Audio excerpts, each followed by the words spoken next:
네, 수도권 험지 출마를 놓고 당과 갈등을 빚어온 홍준표 전 대표와 이 김태호 전 경남지사, 이 홍 전 대표가 어제 경남 양산을 출마라는 타협을 제시하면서 이 당 공천관리위원회가 두 사람의 거취를 좀 어떻게 결정할지 좀 주목이 됐는데 오늘 김영호 공관위원장이 절반의 수확을 거뒀다 이렇게 말을 했습니다. 이게 무슨 의미입니까? 아주 절묘한 그 정치적인 언어죠. 예. 절반의 성공하고 좀 비슷한 얘기겠죠. 예. 그 뜻일 겁니다. 김영호 공관위원장도 얘기를 했지만 원래 홍준표 전 대표가 고향에서 출마하겠다고 계속 주장을 해왔잖아요. 네. 그런데 김영호 공관위원장을 만나고 나서 어제쯤에 이제 그 얘기를 했단 말이죠. 양산을 예. 김두관 전 경남지사가 출마하려고 하는 양산을에 출마 의사를 전달을 한 것이죠. 예. 공관위에다가 그러면서 양산에는 문재인 대통령 사저도 있고 민주당의 성지다 이런 얘기까지 이제 홍준표 전 대표가 했습니다. 이렇게 봤을 때는 이제 김두관 전 경남지사 대 홍준표 전 대표의 양산 대첩이 가능성이 있다. 그럼에도 불구하고 공관위에서는 신중해야 되는 거 아닙니까? 예. 그러다 보니까 홍준표 전 대표를 양산을에 보내겠다라고 하는 최종 결정은 공관위에서 엄정하게 신중하게 고려하겠다 이런 얘기죠. 예, 예. 지금 말씀하신 대로 고향에 박혀 있는 돌을 빼냈다라는 의미에서는 절반의 예. 수확이 맞죠. 근데 또 아직 굴러가지는 않았으니까 절반이라는 말도 맞는데 예. 이런 의미 말고 또 하나의 절반의 의미가 있는 것 같습니다.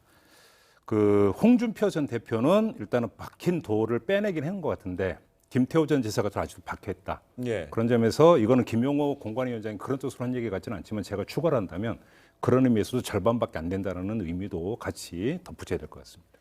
근데 그런다면은요, 이런 이제 절반의 수확 때문에 일각에서는 그 홍준표 전 대표는 좀 전에 말한 김두관 의원의 그 양산 을 지역구 뭐 출마 가능성이 좀 제기가 됐었고, 뭐 김태호 전 지사에 대해서는 좀 다른 시각도 있었지만 여기에 관련해서 기자들이 김영우 위원장한테 질문했다는 거잖아요. 그 홍준표 전 대표 양산을 수용한 거냐 그랬더니 뭐 현장에 있던 언론들이 잘못 받아들이는 게 아니냐 뭐 이런 식의 뉘앙스 의견도 냈네요. 네. 그리고 이제 잘 모르겠다. 뭐 이렇게까지 이제 예. 이야기를 했는데 왜냐하면은 이게 단순한 한 사람의 문제가 아니에요. 홍준표 전 대표를 어디로 보내느냐 예. 그것만 가지고 전체 전략을 짤 수가 없습니다. 왜냐하면은 공관위에서도 수도권에서는 서울에서는 한강 벨트라고 하는 네. 그 다음에 TK, PK에서는 또 낙동강 벨트라고 하는 예. 나름대로의 큰 그 지역 전략을 짜고 있기 때문에 홍준표 대표를 최초에는 이제 수도권 험지에 보내겠다.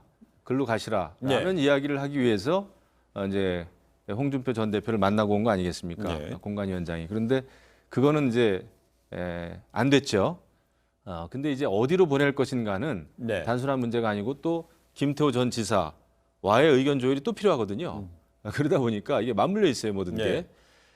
저도 이제 과거에 보니까 공관위에서 늘 하는 게 이제 전체 전략을 짜는데 한 사람을 어디에 이렇게 전략 공천을 하면은 도미노 현상이 일어납니다.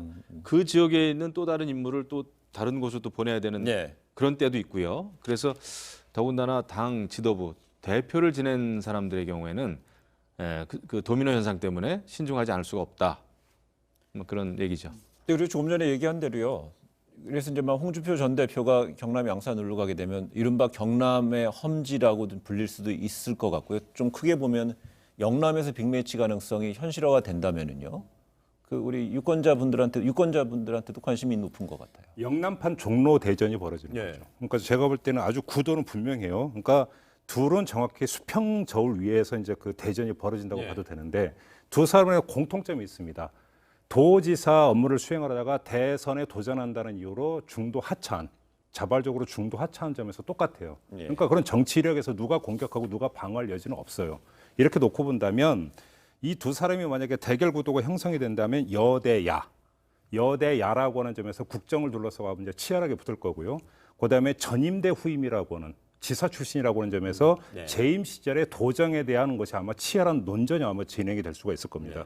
이런 점에서 이 양산을에서 만약에 두 사람이 맞붙는다고 한다면 경남 전체 선거판을 어떤 견인할 정도로까지 모든 사람들의 시선을 주목을 하면서 인근 지역구로까지 여파가 미칠 수 있는 아주 재미있는 어떤 싸움이 전개가 될 거다 이렇게 봐질 겁니다. 김두관 의원은 즉각 환영 입장을 밝힌 것 같아요. 홍 전 대표 양산을 출마 의향도 나온다면 되게 환영한다는 것 같아요. 그럼요. 판이 커지니까 좋은 건가요? 그러면 그거는? 선거에서는 기싸움이 제일 중요해요. 네.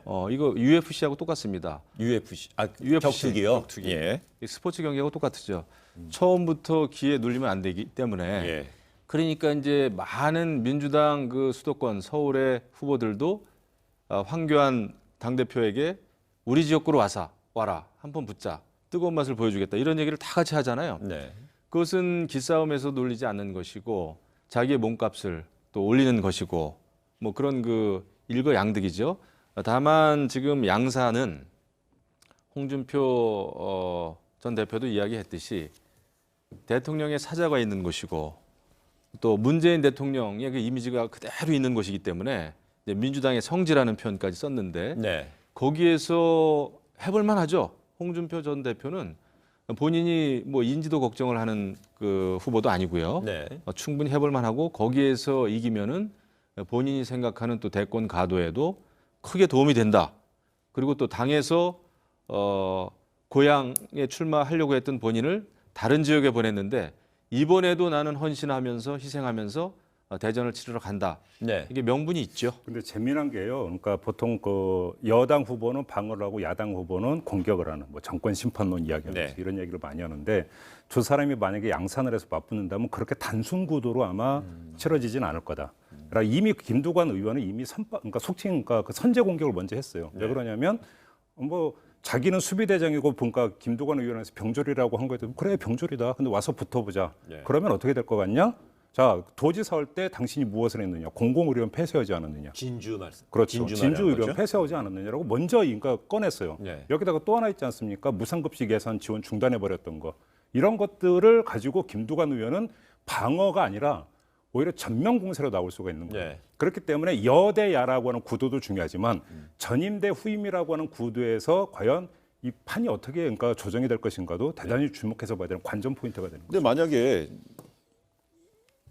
김두관 의원이요. 만약에 홍준표 전 대표도 이렇게 이른바 큰 그 거물이나 붙어서 빅매치가 된다면 이게 단순한 양산을이라는 한 개의 지역구의 전투가 아니고 어떤 영남권 전체의 싸움으로 전장이 확장이 된다면은요. 이게 세대결 양상이 될 수 있을 테고요. 그렇게 되면 민주당과 자유한국당 차원에서는 그러니까 민주당하고 뭐 보수통합 신당 차원에서는 이 당세가 집결돼야 된다면은요.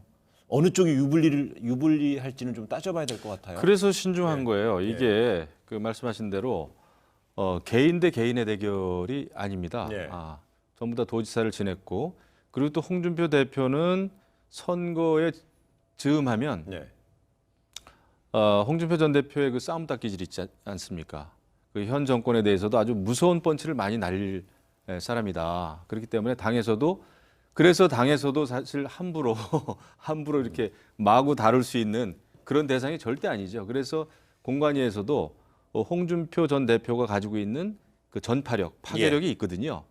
특히 선거에서 그렇기 때문에 영남 벨트, 낙동강 벨트를 살리는데 도움이 될 것인지 네. 아니면 또 다른 또 변수의 또 주인공이 될지도 모르니까 그런 그 여러 가지 고려를 하지 않을 수가 없다. 하나만 더 예. 되면 지금 종로와 양산을은 만약 양산을인가 그렇게 이제 두 명의 매치가 이루어진다는 전제하에 선다면 이건 지역구가 아니라 전국구가 되어버리는데요. 이 전국구 부분에서는 뭐 지금 했던 여대 야냐 전임 대 후임이냐 이런 문제 말고 인물 캐릭터 부분이 있어요. 이게 그 전국에 미치는 여파가 있을 텐데 네. 간단히 그러니까 여당 후보부터 이낙연 그 전 총리와 김두관 의원의 공통점은 되게 진중하다라는 거예요. 네. 그다음에 설화에 거의 휘말린 적이 거의 없어요. 반면에 황교안 대표와 홍준표 그 전 대표의 공통점은 설화에 거의 어떤 그 생산자 역할을 지금까지 계속 해왔다. 네. 물론 여기서 이제 그 설화를 빚어내는 동기와 과정은 약간 두 사람이 다르긴 한데 네. 결과적으로 부적절한 발언을 함으로써 그것이 뉴스를 타고 불리한 것들을 연출해 들어가는 데 있어서 두 사람은 혁혁한 공을 세웠다. 네. 만약에 본선거 게임에서 이게 들어갔는데 서울과 양산에서 종로와 양산에서 두 사람이 쌍끌이로 서로의 어떤 뭐냐면 생산 기지가 되어버린다라고 한다면 네. 자유한국당이 얼마나 마이너스가 될지 한번 고려해봤으면 좋겠다라는 말씀 꼭 드리고 싶습니다. 이거 여기도 근데요. 네.